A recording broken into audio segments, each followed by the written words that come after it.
Hello, ladies and gentlemen, and welcome to the TNC Sports Talk YouTube channel. My name is Justin, and we begin this podcast with some developing news.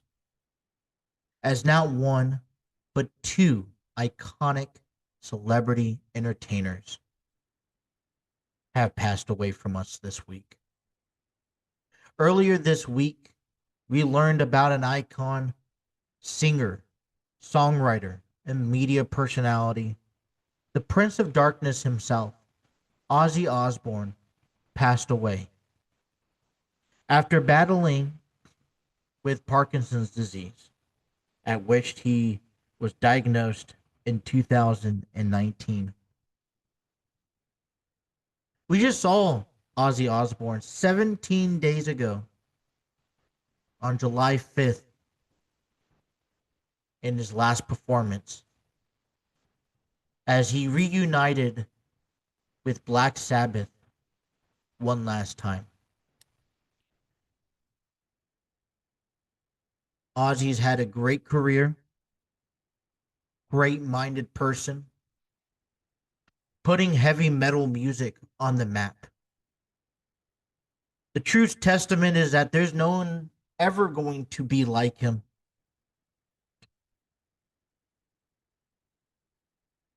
And therefore, he will for surely be missed.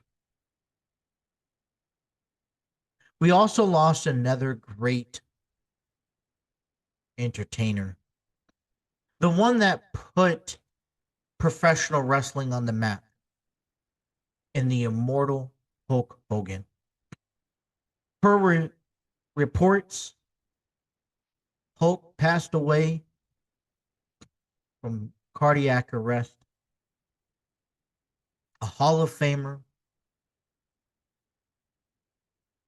wrestled throughout the 80s and the 90s and the early 2000s. Wrestled for WWE, WWF, WCW, and TNA. When you think of professional wrestling, Hulk Hogan immediately comes to mind. Having great feuds with Randy Savage and the Ultimate Warrior. Having battles with The Undertaker and Yokozuna. Or maybe it was his greatness in ring ability as he had legendary matches with Andre the Giant or Roddy Piper. That transformation, that American hero, eat your vegetables and say your prayers mindset, and Hulkamania's running wild. Or whether it was in WCW where he turned against the world to become Hollywood Hulk Hogan. A man that whether you loved him or you hated him, you respect him for being the one who had to step up, take accountability, take a responsibility in putting professional wrestling on the map. I don't know about you, but that's a lot of weight on somebody's shoulders. And so today, on this episode, we take a moment and we honor these two legendary men for all the sacrifices, for all the withdrawals, for all the political attributes that's been thrown at them. And we give our respects, our condolences to the families and friends who are grieving over Ozzy Osbourne and Hulk Hogan.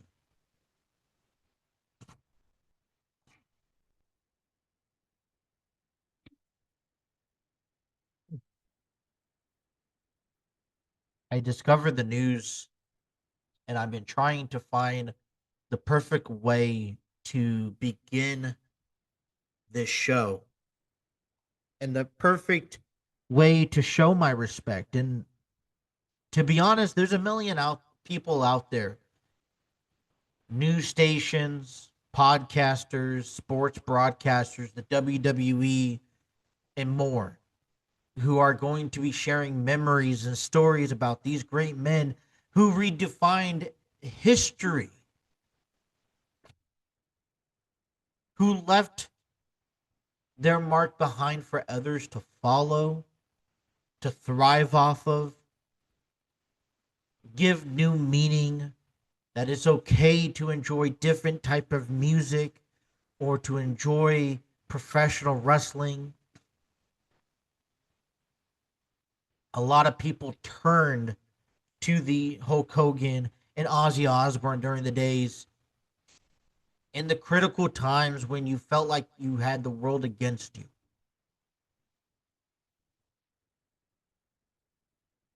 And there's just no words that properly can portray the appreciation.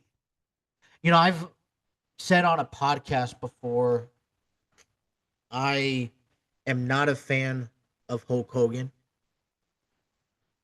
for the reason of his character and how he portrayed himself. And it was a specific story that spoke to me, that was talked about from the mouth of The Undertaker, aka Mark Calloway, who explains the story in 1991 at Survivor Series. Undertaker gets a WWF Championship match against Hulk Hogan. And Hulk Hogan approaches Taker, expressing the concerns about receiving the tombstone. Taker promises, I'm going to take care of you. And when the spot hits, The Undertaker tombstones Hulk Hogan on top of a chair in the ring to win the match. And all you could hear is Hulk clutching himself in agony, in pain, as if this is the end. And it was days later when The Undertaker got a chance to re-see the footage of this tombstone that he realizes he never went near that chair. And when he confronted Hulk Hogan about it, his response said it all.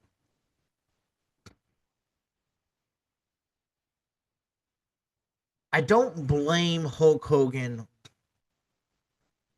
for what he's done. The goods and the bads. It's all business. Sometimes you have to take care of yourself in these situations, and you can't worry about the next person. Do what is best for you in this industry. As many problems or issues that people have against Hulk Hogan, he's done his best to make amends, to come back, and to be that better person. No one's perfect in this life. People make mistakes. And don't, if you get a chance to ask Hulk or Ozzy today, they both will say they made plenty of mistakes.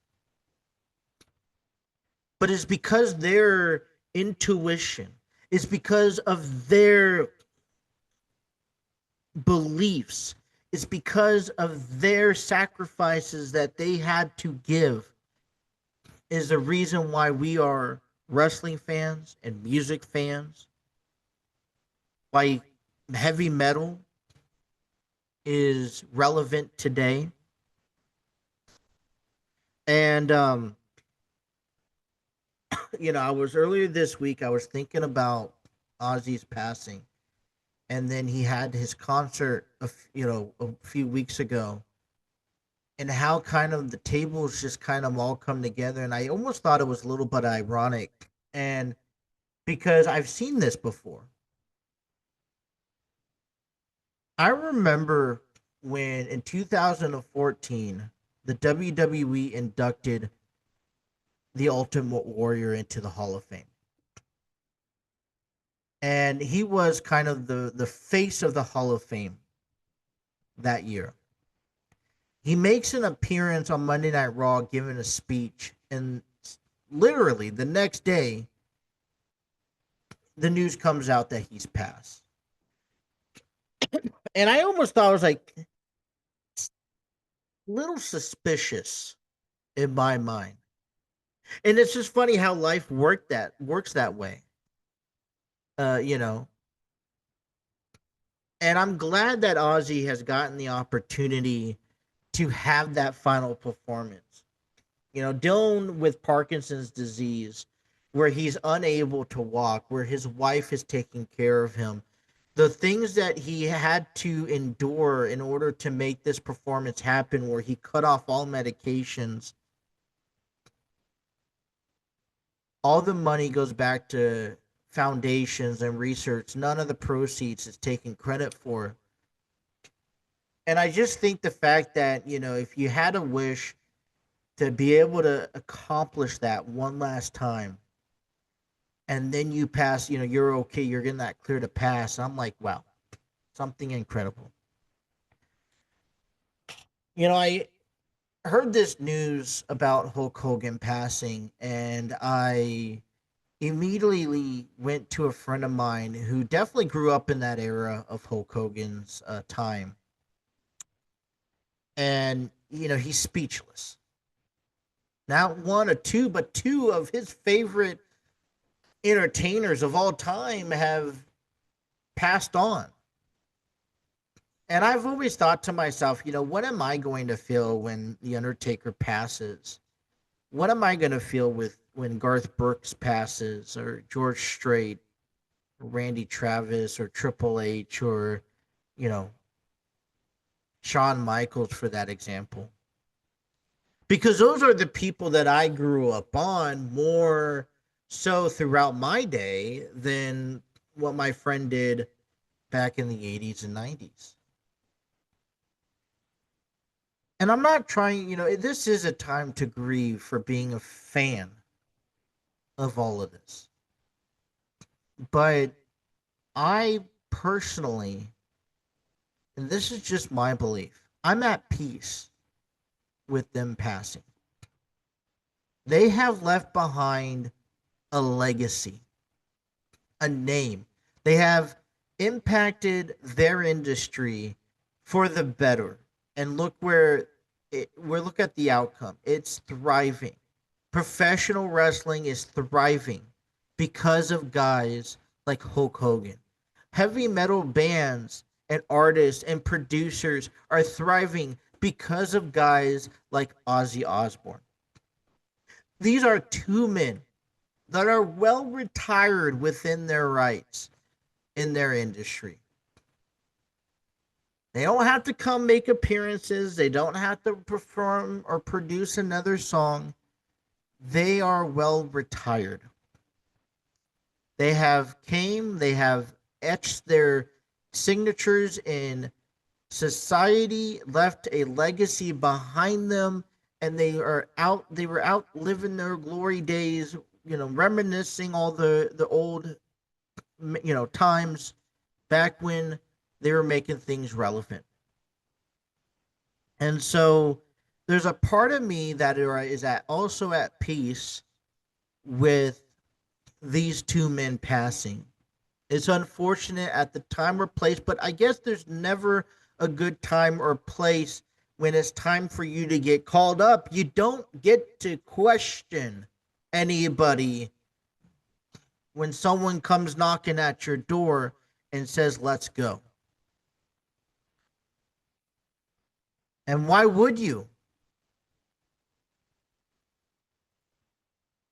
I'm at peace with these two people passing on, not because I don't like somebody, not because I didn't grow up hanging on to every album or every championship reign that person had, because they have done it and they have left it for others to succeed.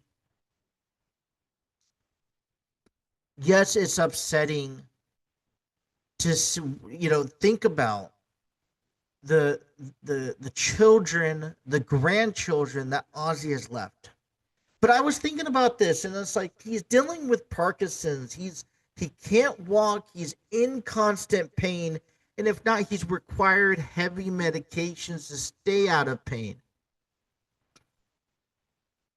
And it's almost like, why am I feeling sorry when I should feel joyful that his pain is gone, that his disease is gone, that his torture is over with, and he gets to live upon a life, eternal life, where he's pain free.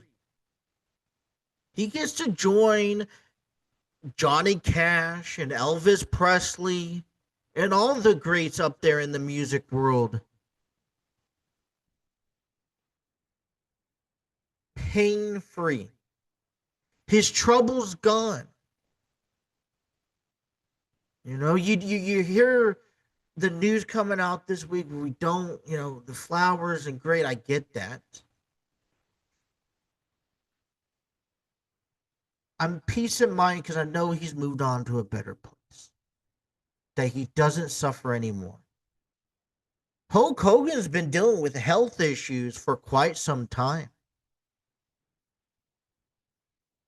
He's had numerous of back surgeries. He looks like a, not a robot. He's been reconstructed till ends meet because of the amount of stuff that he's put on his body to entertain us.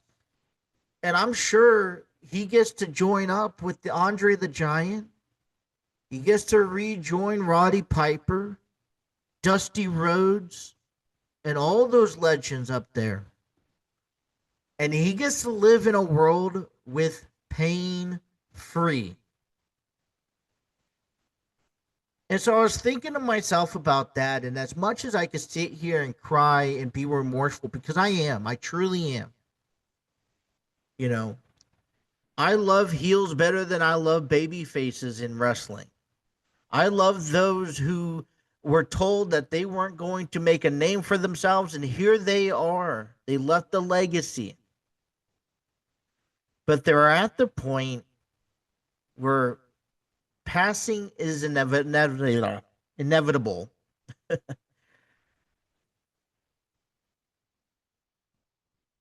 And I'm happy that they're able to move on pain free.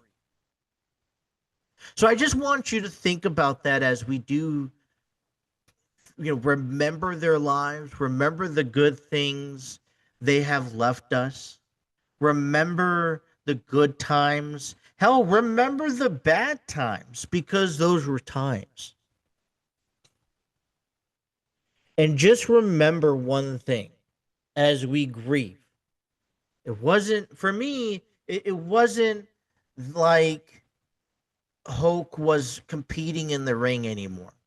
He wasn't on daily, weekly television. Maybe Ozzy had a few more songs he could have recorded, or a couple of different ideas that could have produced, but he majority has accomplished and established himself. I mean, I was taking notes the other day. Excuse me. I was taking notes the other day, and he was inducted, and he sold over 100 million albums. He rose to prominence in 1970, leading as a lead vocalist in the heavy metal band Black Sabbath. He was inducted into the Rock and Roll Hall of Fame in 2006 with Black Sabbath, and in 2024 as an individual artist. He was also inducted into the UK Music Hall of Fame in 2005, both individually and with Black Sabbath. He was honored with Stars Hollywood Walk of Fame and Birmingham Walk of Fame. Received the Global Icon Award at the 2014 MTV Europe Music Festival. I mean, this is a well-accomplished man. Hulk Hogan, WWF Championships, Hall of Fame. I mean, there's just nothing. Their accomplishments were great to be celebrated on. but they will truly be missed. And I do wish that they live in eternal peace. I do wish that, the best for their friends and family. And just remember that this is just a stepping stone. I'd remember and remind people that this is our training. This is our time. This is not our home. This is not our presence. And their times have been accomplished.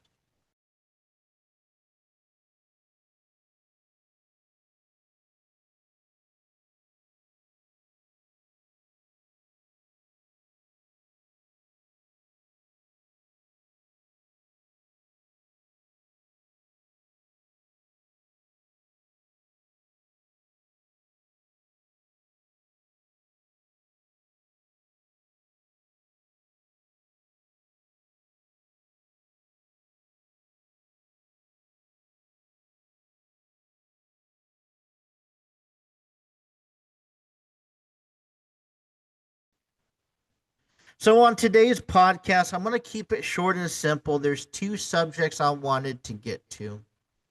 The first one being the segment on Monday Night Raw between Roman Reigns and Paul Heyman, as Roman confronts Paul about backstabbing him back at WrestleMania. And then, as we see football begin and training camps out there, Cincinnati fans, if you want to head out to a training camp, get out there and support your Bengals before kickoff in preseason. There's a little take I wanted to talk about preseason, and I strongly believe that I'm going to try to convince you to stay away from preseason football. So let's kick things off with the segment on Raw. I'm going to paint you the picture first, and then we'll talk about it. So Roman Reigns. So we begin the main event segment of Raw with Paul Heyman, Braun Breaker, and Bronson Reed in the ring. Paul is reminding the WWE Universe about Seth Rollins' condition and how he's going to be out for an extremely long time. We're also noticed that Bronson Reed is quiet. He is cuddling the Money in the Bank briefcase very tightly. Paul claims he has a lot to get off his chest about Roman, but then he was interrupted by Roman Reigns. Paul, let me just remind you, WrestleMania, it was Roman versus CM Punk versus Seth Rollins. Roman Reigns returns. He reunites with the wise man, but CM Punk has a favor entitled to him by Paul Heyman. And CM Punk wants Paul Heyman in his corner at WrestleMania, and there he got it. Roman Reigns gets upset about it. He's not happy about it. He feels he's being betrayed. And Paul Heyman low blows CM Punk for Roman Reigns. But then Paul Heyman low blows Roman Reigns for Seth Rollins at WrestleMania. The turn of the century. Seth Rollins becomes a Paul Heyman guy. We see these three transactions occur at WrestleMania. Seth Rollins picks up the win. We don't see Roman Reigns as much. And now Roman Reigns is returning. SummerSlam is right around the corner. Paul Heyman pleads immediately to Roman, saying that, basically asking to reunite the tribal chief and the wise man, and to take Braun Breaker and Bronson Reed under his whelms to create this faction that will be unstoppable. Roman isn't buying any ounce of that. Roman, as a matter of fact, warns Braun Breaker that Paul will do the same to him as he's done to Roman. And that is, when you're washed up, when you're done, when there's no more left in you, Paul will backstab you. It turns into a brawl. Jey Uso comes out and saves Roman. And indications lead that towards SummerSlam, we could see the team of Braun and Bronson take on Roman and Jey Uso. And would that be a terrible match? Absolutely not. I took two things away from this segment on Raw that I wanted to address. The first one was Braun Breaker. Let me remind you that Bronson's in the corner throughout this duration, in the far corner of the ring, holding that Money in the Bank briefcase close to him. Doesn't say a word, doesn't show expression, nothing. Braun Breaker, on the other hand, he's a dog, and you see he's pantsing back and forth. He's not liking what Roman Reigns is saying. As a matter of fact, he's starting to get fed up, and he inches closest to Roman. And Paul and even Bronson's had to take a moment to pull Braun Breaker away from Roman. Not right now, not the time or place.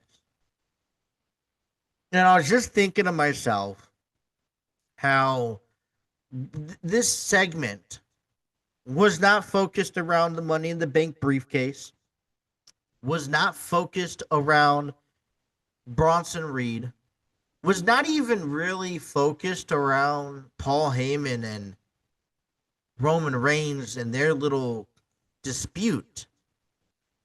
I took out of this segment that this was focused about Braun Breaker as he's working on being that next guy and that top guy in the WWE.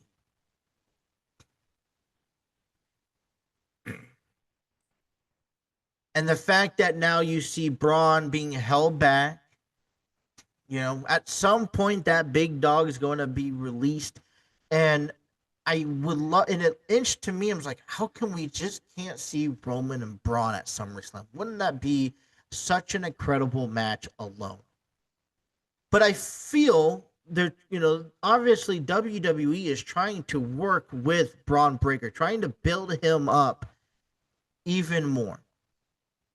And isn't that the reason why Braun joined this faction to begin with, to get those opportunities to be built, to be that next big thing, possibly even turning on Seth Rollins. But in the in-between status between the IC title and the heavyweight title, whatever title he's going after.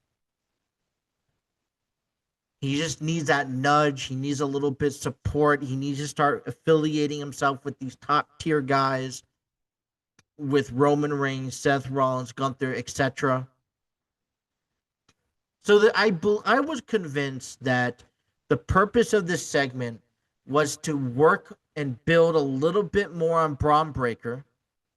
But you notice they didn't do anything with Bronson Reed, because Braun Breaker is next in line. He's currently the closest wrestler in this group that is moving in a forward progress with their career. And you got to keep that momentum going. Now, hey, Bronson and Braun are two incredible people inside the ring. But to me, there's not enough said about Bronson that I'm convinced enough or sold enough to push him to the next levels. Braun's ready to go. As a matter of fact, I thought Braun was ready to go years ago when they decided to keep him in NXT. He developed. He went on to the main roster, and he even won the Intercontinental Championship. and has already had a successful run in the WWE, wouldn't you say? I do feel like he does lack promo skills because it's kind of a wrench watching some of his promos. But I think that leads me to the next thing. Isn't that why he's also teamed up with a guy like Paul Heyman? It got me reflecting. This segment got me reflecting on Paul. And Roman says that Paul is going to backstab Braun when the time is right. But doesn't that define what Paul Heyman's career has been through and through? Paul Heyman has never been the one to just settle into a position and just take that until the end. He's always finding ways to reinvent himself and to keep himself relevant in the main stories of professional wrestling. This was a guy who didn't settle for a photographer position. He went out there and ran and and discovered ECW, put ECW on the map. He then didn't just settle for selling the company. He took the worst possibilities and ran as a general manager. When he was all done with that, he moved on to be Brock Lesnar's manager. Brock Lesnar was done with that. When he was done with Brock, he moved on to Roman Reigns, who was the next big thing. He was being filled as the next big thing.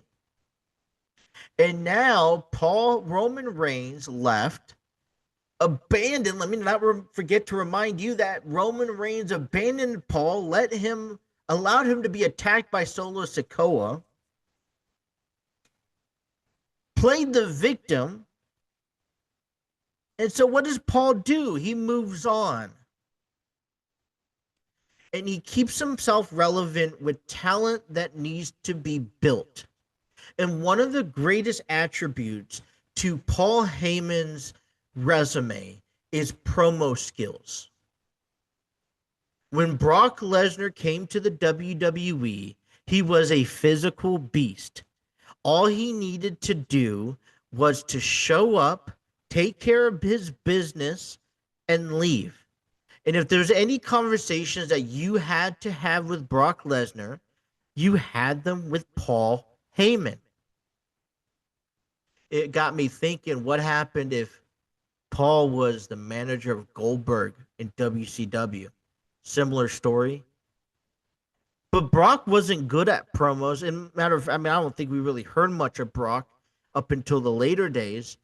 But Brock didn't need a promo guy. He didn't need to cut a promo because he had Paul Heyman. When Brock was reaching his end, and you just felt there was a new air, new scent in the air, that was when he moved from Brock to Roman. Roman Reigns was he saw his vision. Paul saw Roman's vision. And Roman wanted to get the family together, be this tribal chief.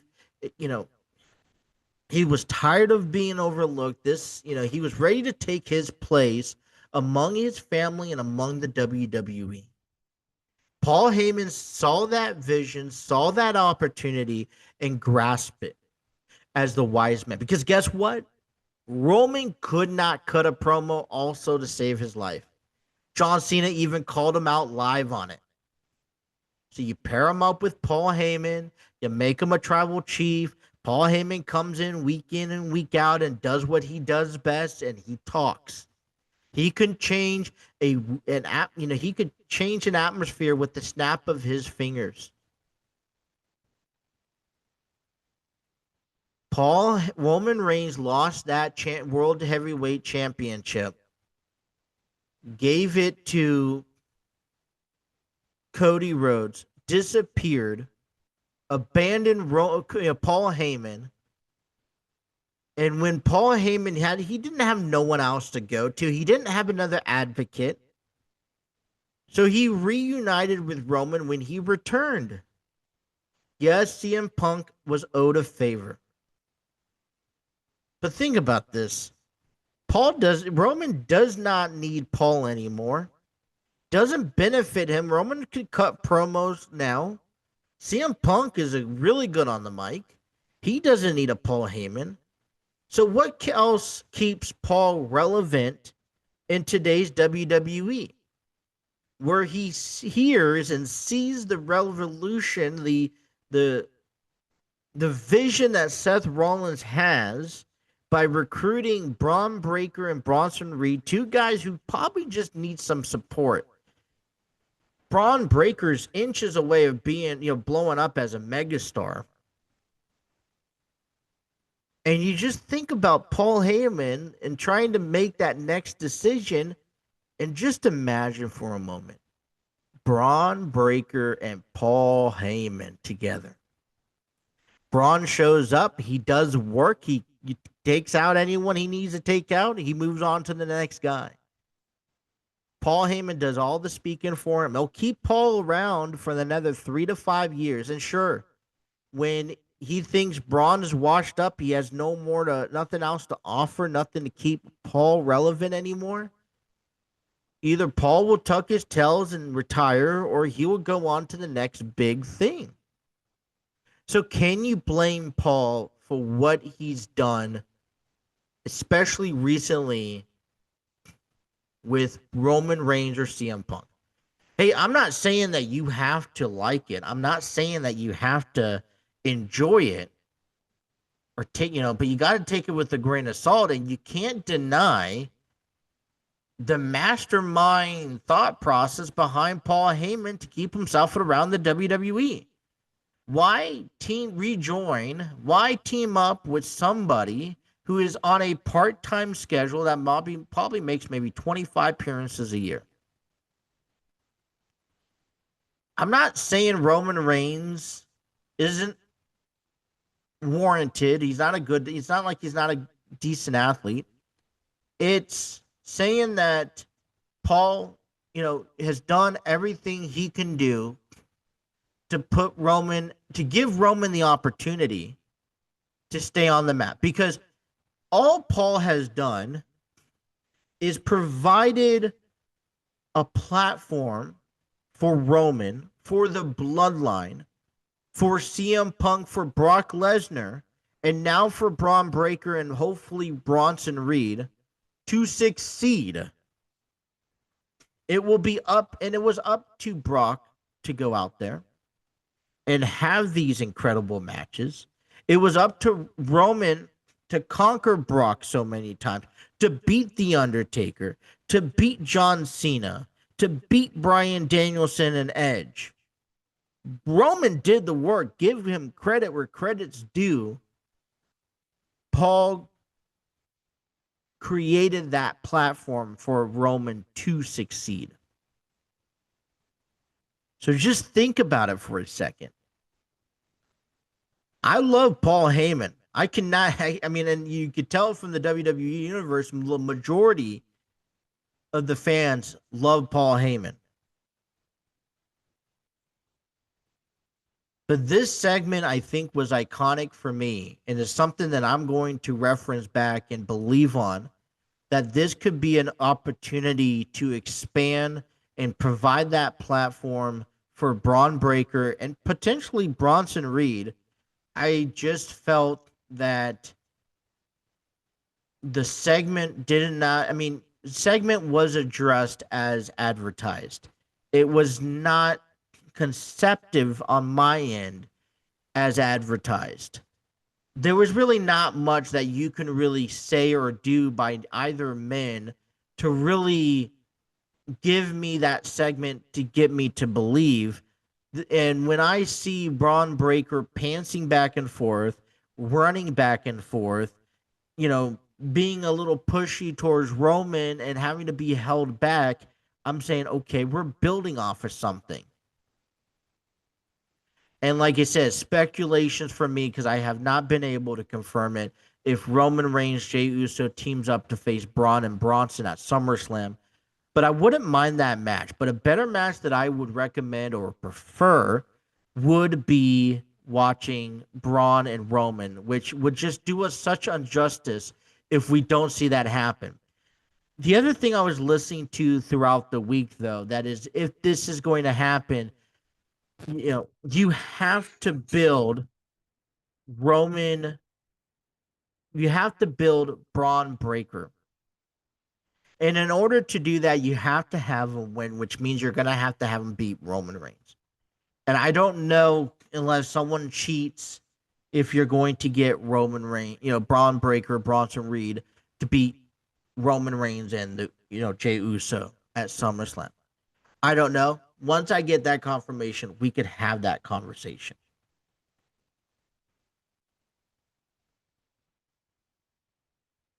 All right, let's turn our attention into the NFL.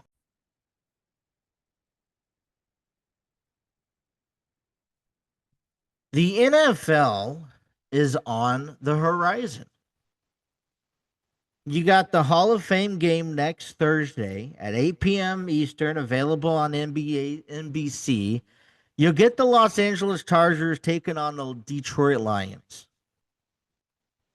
That will follow by 3 weeks of preseason football. You would have a break after that for a week as the NCAA college football season begins, before getting the first kickoff of the new season of the NFL football. And I could presume that majority of the listeners or the fans are football fans.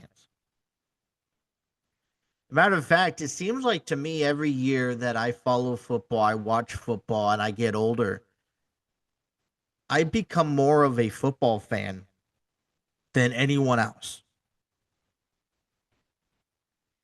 And I just want to watch more and more. And it doesn't matter what kind. I mean, I think the boundary line is staying within the NFL. For some reason, I can't watch the UFL. Don't ask me why. But what I've found myself realizing is how terrible the preseason can get. The local team here are the Cincinnati Bengals, and I support the Bengals. Now, my little story, which I get some controversy, which I just don't care about. I grew up in San Diego, default a Chargers fan by heart. I took it personal when they left to Los Angeles, and so I decided that I was going to become a Rams fan. And I felt like I was valid when my team left us in San Diego by choice, abandoning all of its fans south of Orange County.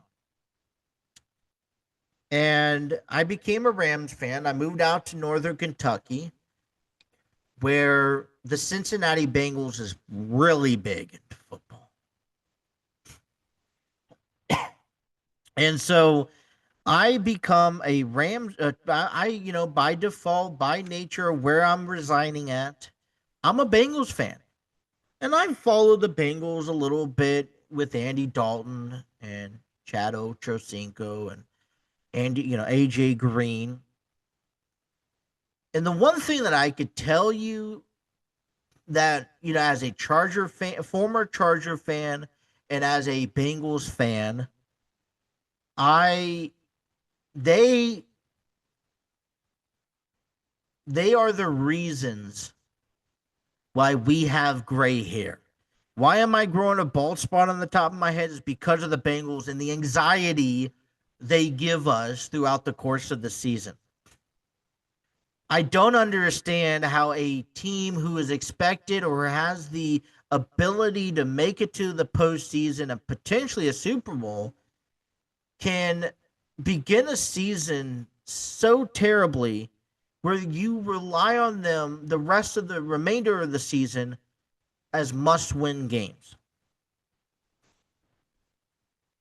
And if you already look at the Bengals schedule this year and how they begin at Paul Brown Stadium, how they take on the Cleveland Browns, you're kind of already in a panic because you know Cincinnati statistically do not perform well in Cleveland.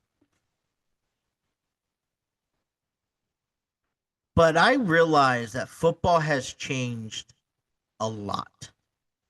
And even this, and we're starting to see statistics to prove it, not just by how they change and adapt to the season. See, 10 years ago, you talked to me, and I would argue, they would have 17 games, or they would have 16 games in 17 weeks. They would have 4 preseason games, and you would have 6 teams qualifying for the playoffs. Well, if statistics 10 years ago indicated if an NFL team began the season 2-0 or even 1-3, their chances of a postseason opportunity would become practically zero. Zero. Let's notate that.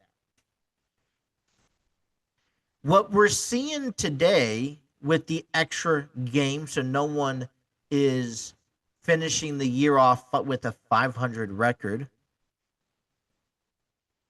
Because the only teams that were able to finish off with a 500 record back 10 years ago were the divisions that sucked, and the division winners were 7-9 or 8-8. And that was the only time you saw a 500 or less record team make a postseason. But I would argue that if you go into this today's seasons, and you see that extra game, you see that extra spot in the postseason, you would argue that an 0-2 and a 1-3 record to begin the season is still problematical to make the postseason. A lot better chance.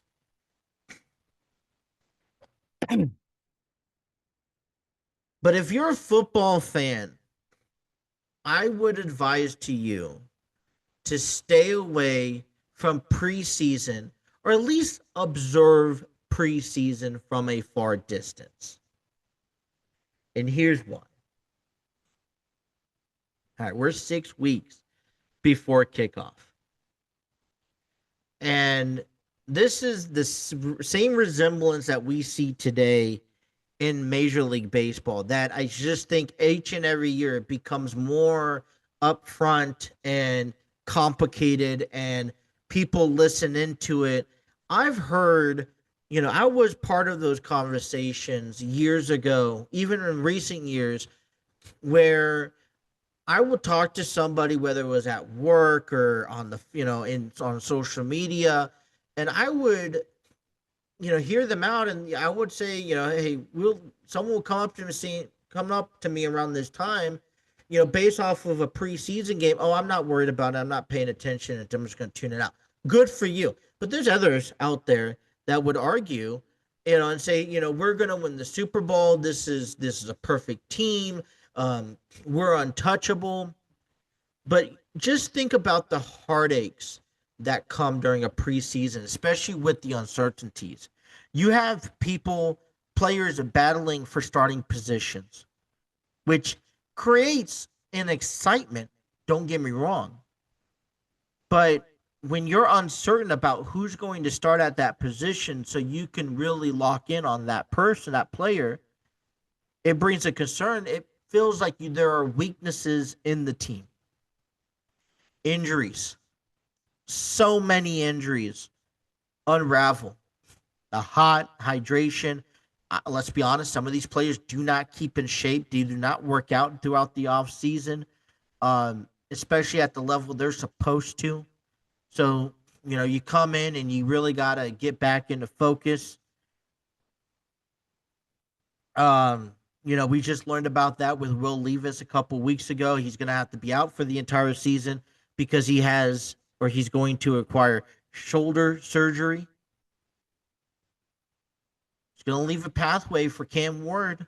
There's no battle now. So if you're Tennessee, if I'm the Tennessee Titans, I'm concerned about Will Levis because he's our recent quarterback. That no, he may not be our top, our next, Patrick Mahomes, but he's one of the guys. He's our recent guy that we're putting faith and trust into it. Hey, I don't know nothing about Cam Ward at the NFL level.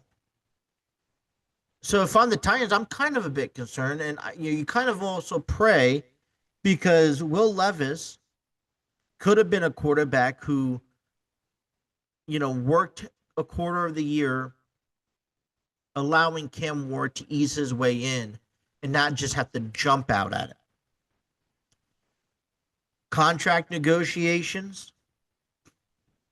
The one I absolutely hate the most is Shamar Stewart, right?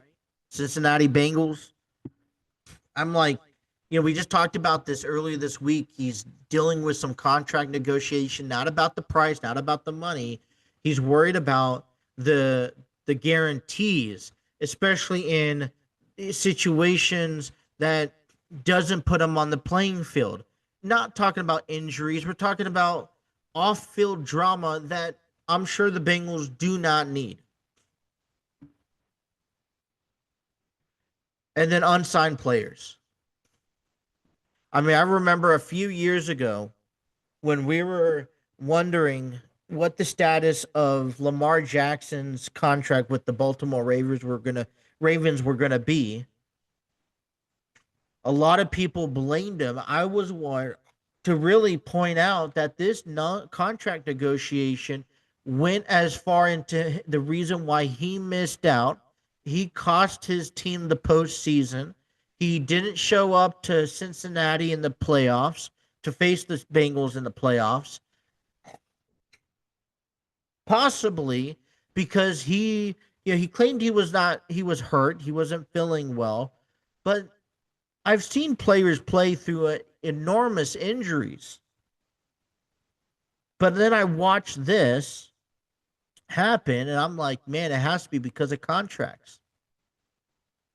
I mean, Trey Hendrickson may play more cautiously if he's threatening not to re-sign with the Bengals unless they give him what he wants. Now, I don't need Trey Hendrickson, who is one of our most reliable players on defense, to be a concerning factor on how he's going to play because of some sort of contract.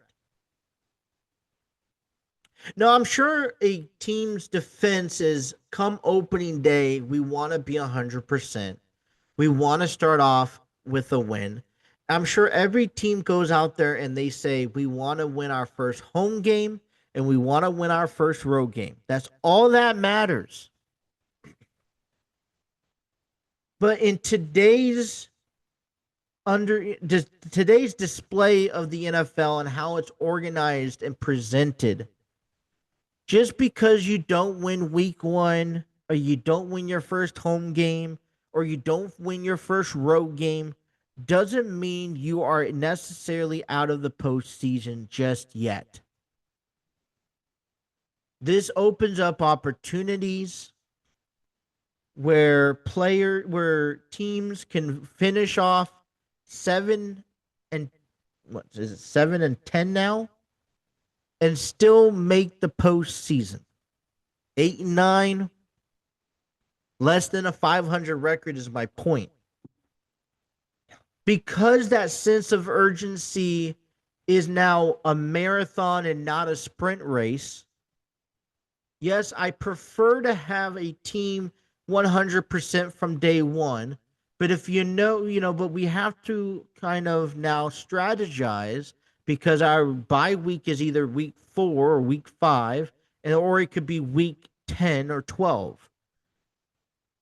The strategy is a bit different because you don't the implications of missing or losing those first 2 to 3 games of the season does not necessarily define your season anymore or the outcome.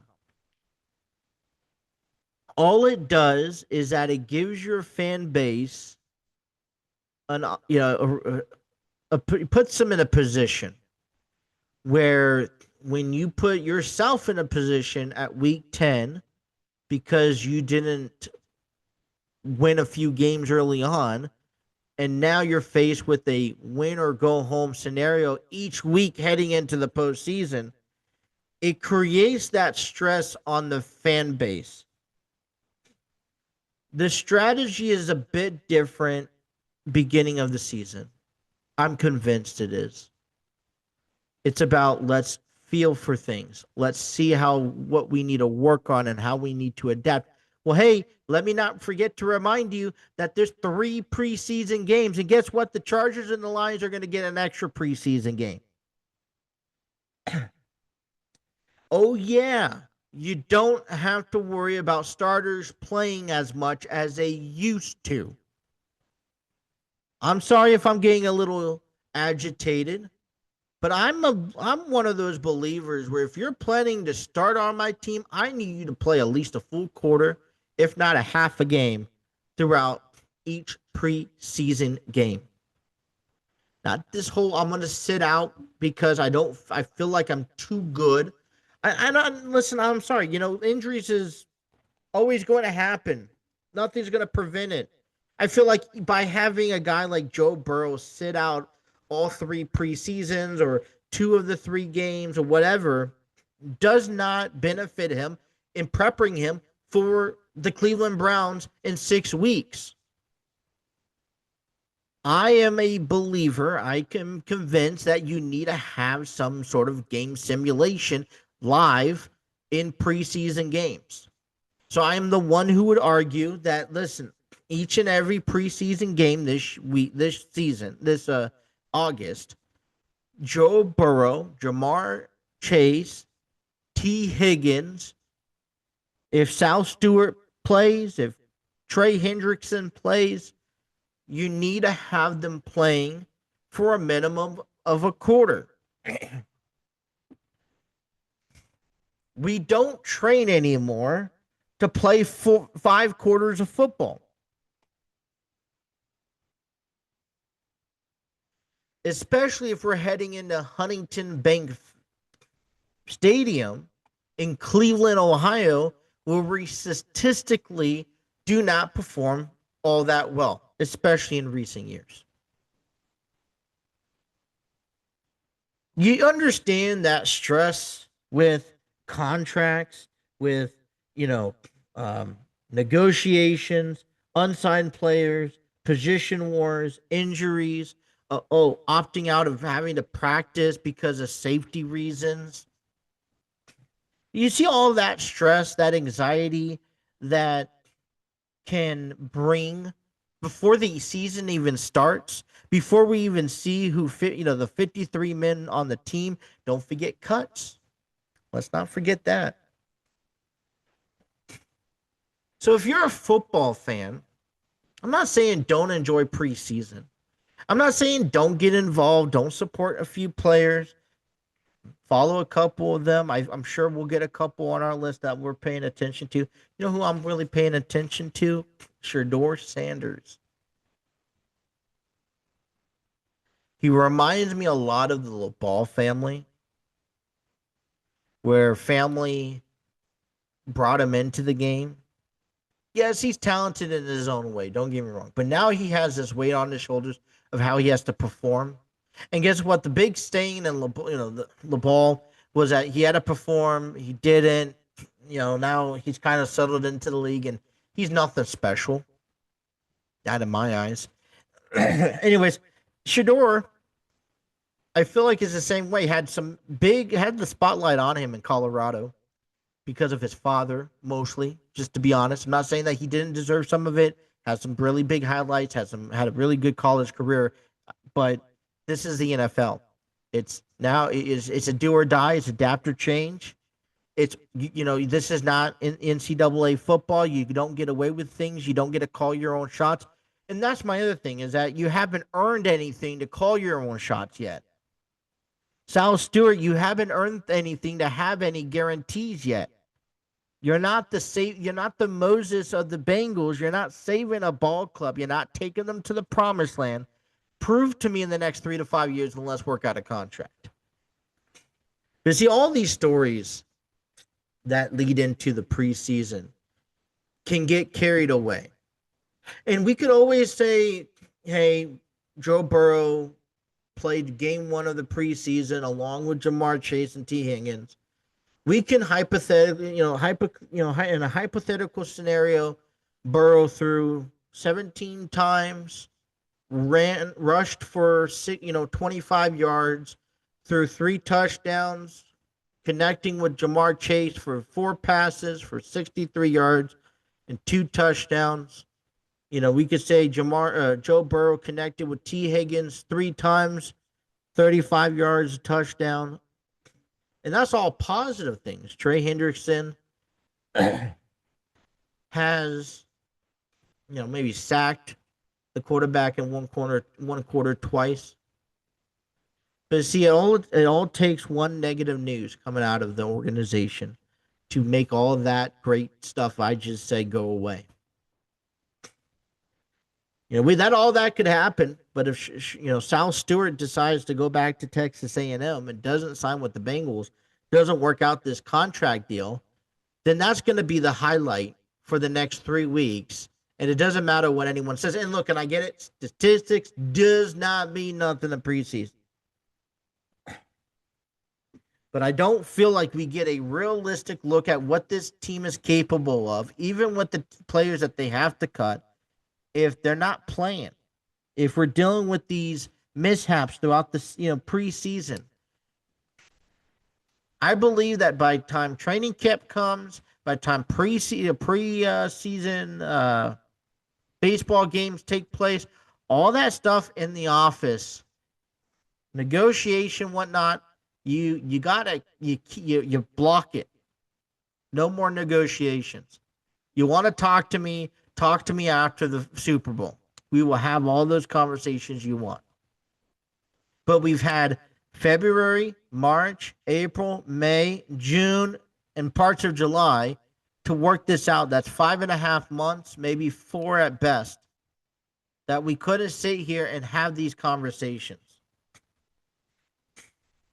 And so it's just my belief. I want to take this time and just say thank you for those who are tuning in and giving this podcast another opportunity. Like I said, I will be talking more about a project that I'm working on currently here, hopefully by the end of the week, and I'll get that published.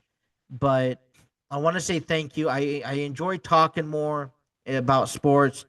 As I get back into the daily regimen of sports news and conversations, there'll be more provided. I'm not planning on talking about everything under the sun, just some few topic points per episode. Hopefully to publish once or twice a week, depending how things go. But listen, if you have any suggestions, advice, collaborations, please feel free to reach out to me. I'm all open to considerations. Gaming channel, there's a lot of content that I'm working on that still publishes, as that we're working on publishing, as football and baseball, wrestling is fastly moving forward.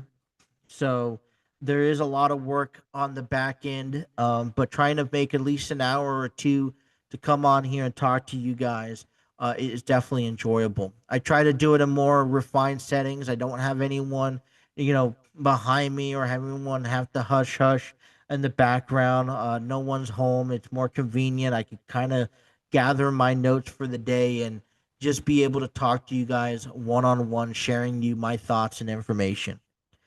SummerSlam's coming up. I'm planning on kind of doing a preview of SummerSlam if possible.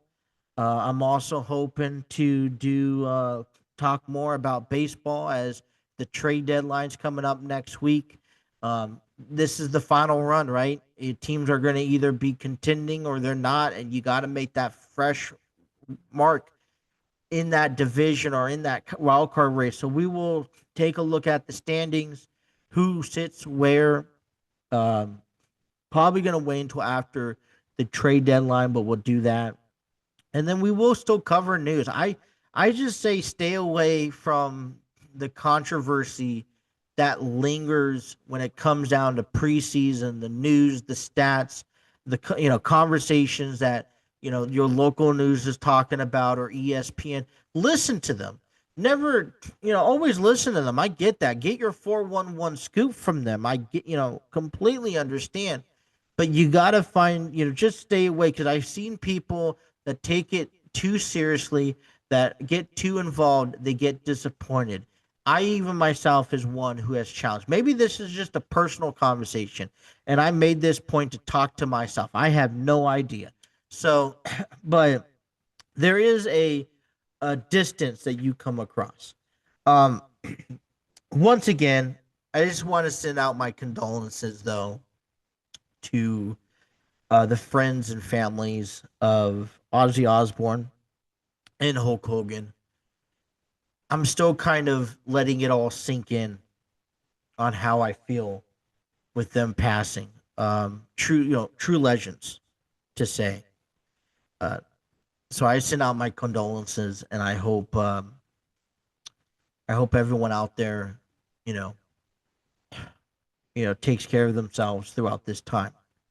If you like this episode, feel free to like, share, and subscribe. Appreciate your support. And I guess we'll be back later on. Until next episode, thank you guys for watching the TNC Sports Talk YouTube channel. You guys take care. Have a great rest of your day.